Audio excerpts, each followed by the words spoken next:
qui envoie la donnée au maître qui est la valeur de RPM. Alors l'autre donnée c'est la température, par exemple. De même façon, on demande une donnée de température. Alors on voit 59, il y a 60, il y a une erreur, une tolérance. C'est très bien. Alors la transmission est bien établie. On envoie la requête et on récupère la donnée. Alors maintenant, par exemple, si on veut faire tourner le moteur. Voilà un moteur ici. Et on veut faire tourner le moteur. Cette fois-ci, il faut que nous envoyions une donnée dans pour la valeur de RPM. Alors par exemple,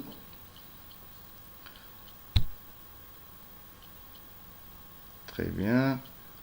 Alors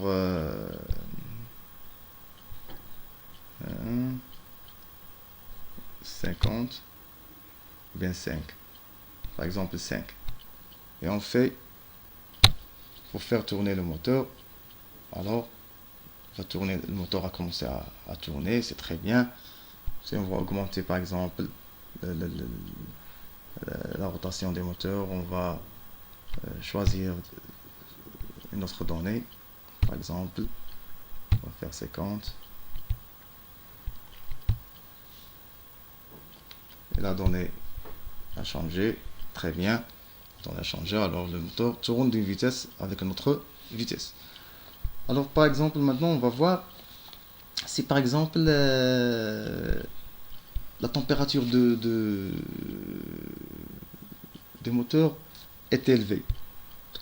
Si le capteur de température nous indique une température plus grande que 70, alors qu'est-ce qu'on va avoir? Alors comme ça on va voir il y a une erreur au niveau. Il y a une erreur au niveau des il y a une signalisation d'erreur dans le bus, et aussi on a une alerte ou un alarme qui se déclenche. On n'a pas la possibilité de réinitialiser l'alarme ou bien d'éteindre l'alarme jusqu'à que la température est diminuée.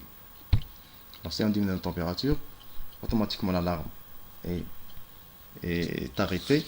Et alors pour faire l'acquittement des erreurs ou bien le reset des erreurs, il faut choisir le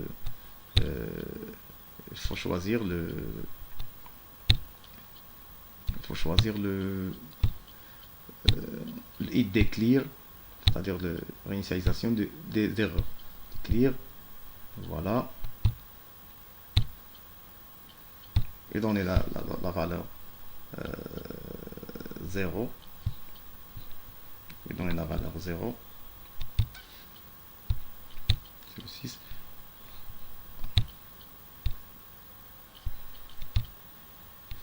et donner la valeur 0. Et comme ça, on voit bien que les erreurs sont initialisées.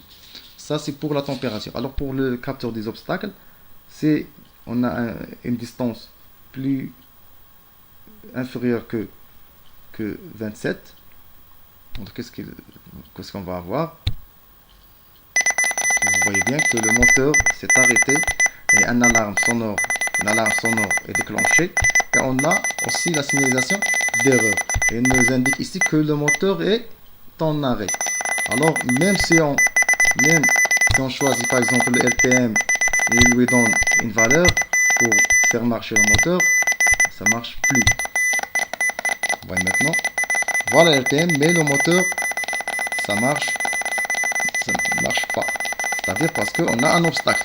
Il faut enlever cet obstacle. Alors, la première des choses, il faut enlever l'obstacle. Voilà. L'alarme s'est arrêtée. Et de la même façon, faire le clear des messages pour faire l'acquittement d'erreurs.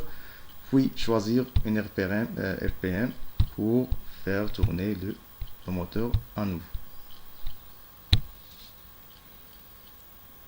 Et voilà, c'est très bien. Alors le moteur commence à tourner. La dernière chose qu'on va voir, c'est supposons qu'on a les deux erreurs en même temps. Qu'on a les deux erreurs, les deux problèmes en même temps. On a une augmentation de température et il y a un obstacle très proche de la voiture. Est-ce que ce modèle, est-ce que notre modèle est capable d'indiquer les deux en même temps? C'est ça ce qu'on va voir.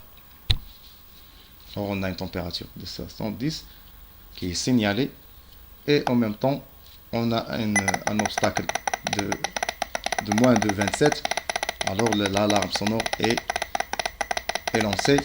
Ça nous montre que la procédure de priorité dans notre modèle marche très bien. Alors toujours pour acquitter le message, c'est très bien, c'est simple, il faut enlever il faut augmenter voilà, le message sonore s'est arrêté. Et aussi pour le capteur de température, si on fait baisser la température à moins de 70, on a l'alarme qui est l'alarme, la lampe d'alarme est éteinte. Et pour acquitter le message, on sélectionne le clear, on sélectionne le clear. Alors les erreurs sont acquittées. Et comme ça, on peut faire tourner ou bien faire démarrer notre système. Et merci pour votre attention.